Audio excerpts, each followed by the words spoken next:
Hello everyone, Shindo Bean here, and in this video I'm going to be discussing two Warhammer 40k themed card games, one of which is brand new, the other which has been around for several years. We'll be doing a side-by-side comparison, looking at a number of different factors and the pros and cons of each game. So starting with the art style of the game, here you can see a side-by-side comparison of the cards.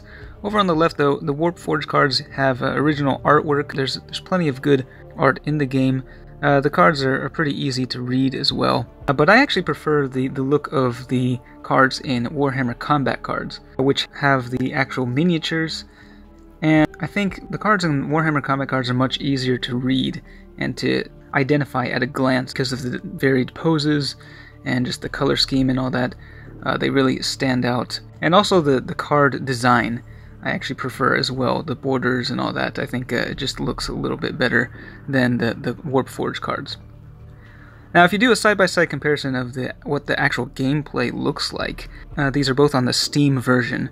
They actually look pretty similar, but if you look closer, Warpforge has a three-dimensional battlefield, and the art on that is really impressive. In fact, that was what I was most impressed with in this game. It's just the battlefield looks so detailed and so immersive. They really did a great job of that. Warhammer Combat Cards has a two-dimensional battlefield where you're just looking from the top down, and on the Steam version you have a lot of negative space, which just isn't used at all. Looking at the miniature version of the cards on the battlefield, they're both pretty similar size, as you can see here, but again with the Warpforge cards, a lot of them look similar, and the cards are so small that it's kind of hard to differentiate between different cards. Whereas Warhammer Combat Cards is a little easier to do that, I think. Of course, the mobile version is perhaps more important. I think more people play combat cards on their phone, and there the space is much better utilized. Everything is more compact. It doesn't really look visually that amazing, but it is very clear and easy to read. We don't have a mobile version of Warpforge just yet, but I imagine it will look very similar to Horus Heresy Legions, where it used horizontal instead of vertical layout. And despite there being a lot more cards on the board, it was pretty easy to play the mobile version of that game, so looking forward to seeing Warpforge on mobile as well. Now looking at the animations of the game, Warpforge has a lot of really impressive visuals, especially for like special abilities like board wipe type cards, which you can see in the trailer of the game, and a lot of those look really amazing. The individual attack animations are less impressive. Some of them look kind of pathetic, to be honest, but they do have a lot of variety, and each faction has multiple different animations for the different attack types, which is a nice touch. Warhammer Combat Cards, on the other hand, the attack animations are kind of the weak point. There are only 3 attack animations for the basic attacks anyway. There's melee, ranged, and psychic, and is nothing to write home about. The traits and special rules, though, I think they did a really nice job on those animations, and again, those are very clear, easy to identify, and I'm satisfied with the look of those. And there are a few unique attack animations as well, like Barrage, Psionic Blast, and Deathblow. Those in particular look quite good. Moving on to the sound effects, Warpforge actually has some pretty nice sound effects for the different attacks and the abilities. They also have voices, which is something that combat cards completely lacks, and the voice acting they've done a really nice job on, I think, and that does add to the immersion of the game. So in terms of sound, I think Warpforge definitely is much better.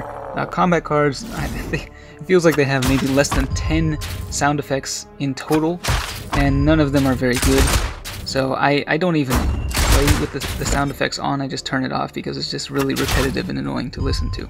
As for the music, the main menu music in Warpforge is pretty good. I like that track. The battle music that plays in the background, they do have a different track for each faction, but they all sound kind of similar. It's almost like they're just variations of the same track, and none of them really stand out very much, so I'm not a big fan of the music in Warpforge. With combat cards, on the other hand, I think they did a fantastic job on the soundtrack, so I do like to keep the music on and play it, because each faction has a unique sounding track, and when the Warlord deploys, the music immediately changes and revs you up for the final finale of the battle. The one Minor issue with the combat cards music though is that it hasn't really been mixed perfectly, so that some tracks are much quieter and some are much louder than each other, and you can't adjust the volume like you can in Warpforge. Now, as for the UI, both of these games I think do a pretty good job with the user interface. Pretty easy to read and to navigate through the different tabs. There is a lot more you can look at in Warpforge, I will say that. There are a lot more tabs, more statistics and stuff. So it is just a more complex game, so there's a bit more of a learning curve, but they've done a good job of including tooltips and descriptions, and the tutorial also helps as well, so I'm pretty satisfied with the UI there. With Warhammer Combat Cards, it is a much more simple game, and so it's pretty easy to learn.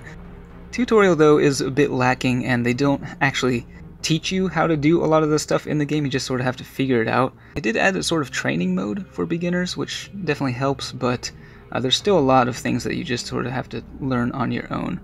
As for the gameplay, probably the most important thing, Warpforge is, again, very similar to Horus Heresy Legions and also Hearthstone, so if you like that sort of style of gameplay where you're playing against live opponents, this game involves a lot more strategy. There's just a lot more that goes into each turn. You have so many different decisions to make, which cards to play, which enemies to attack, which abilities to use, and all that. And there's all kinds of different combos and synergies between the cards, so that affects deck building as well. There's also a much bigger luck factor in Warpforge. If you just draw all the right cards, you can pull off a crazy series of combos, but if you don't have the right cards in your hand at the right time, it can really screw you over. With combat cards, it's just a much simpler style of gameplay, and it's very repetitive. I think a lot of people would find it boring, honestly. I personally like the simplicity, and I just like seeing the miniatures duke it out on the battlefield. The only thing you really have to choose is which card to deploy in which lane, and then which attack type to use. It's very simple, and that simplicity allows you to actually not really have to pay super close attention to it as you're playing. You can sort of do other things at the same time. Whereas with Warpforge, you do have to pay more attention to what's going on. So just two very different styles of games that will appeal to different people, I think. As for the progression in the game, Warpforge is still very early on, and I haven't played it enough to really see how it will be in the long term, but my initial thoughts are it does look like they've got a solid progression system. They've got, daily login bonuses, missions that you can work towards, as well as weekly challenges. Really importantly here, you can actually choose which cards you're getting, like for which faction, and you have full control over that. And it lays it all out very clearly in the bottom image there. You can see the sort of reward track that you achieve as you play games in any mode. So I think they've done a nice job on progression there.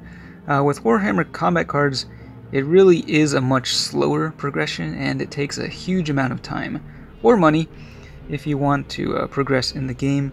With Combat Cards, though, the important thing is upgrading your cards. And that can be a challenge because it does take a huge amount of time and resources to upgrade the cards to the point where they actually become better. Whereas with Warpforge, you don't actually have to worry about upgrading your cards. It's more about expanding your collection to get the cards in the first place. Here you can see an image of just how many coins and copies of cards it takes to upgrade the cards in Warhammer Combat Cards, and it's a pretty insane number. And I've been playing the game for years, and I still don't have any max level cards. It's not a great system, honestly.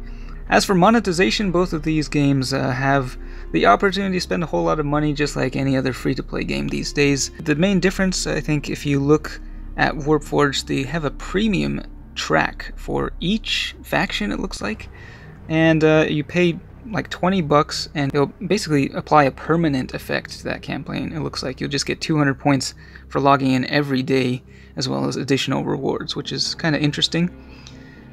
For combat cards, they do have a battle pass, which is definitely the best value. Currently, I think it's $8 for 1 month, so you do have to renew that month by month, and each battle pass is a different theme, so you might not necessarily want all the cards in that battle pass, but if you play the game a lot, it's definitely the best bang for your buck. On the other hand, if you look at that top deal there, $100 for a bunch of garbage cards. This is pretty common in the shop. Every week they bombard you with tons of offers, most of which are a horrible deal. And if you don't know what you're doing, you could spend your life savings and hardly make any progress in the game. More recently, they did release these combat patrols, which are heavily discounted, so those might be a better option for new players. But in general, the monetization is pretty excessive in combat cards, although interestingly, you can't actually purchase anything on the Steam version, it's only on mobile. And finally, for bugs and connectivity, I haven't really played Warpforge enough to really see how the game runs, but I do remember when I was playing the multiplayer demo, there weren't enough players online at some times of the day, so I just kept getting matched up against bots, and then I did get disconnected from a few games, I do remember that. Also, just the annoying thing about PvP is that having to wait for the other person to respond is the most frustrating thing if you finish your turn within a few seconds, but then you have to wait like 30 seconds to a minute for your opponent to make a single action. It can be very annoying, but that's just the nature of, PvP. Combat cards, on the other hand, you're just playing against bots the entire time, so you don't have to worry about that. However, the game does have a ridiculous number of connection issues and bugs. It can be very laggy. You can get disconnected from your game, and that's just something that has sort of plagued the game for its entire existence. So something you just have to live with. So that is my rundown of the two games. Again, both 40k themed, but very different games. I think they both do have their good and bad points, so I'm not gonna say what one is better than the other, but I'd like to hear your thoughts as well, if you agree with the points that I talked about, and which game that you think appeals more to you. Let me know in the comments. Thanks for watching, and I will see you next time.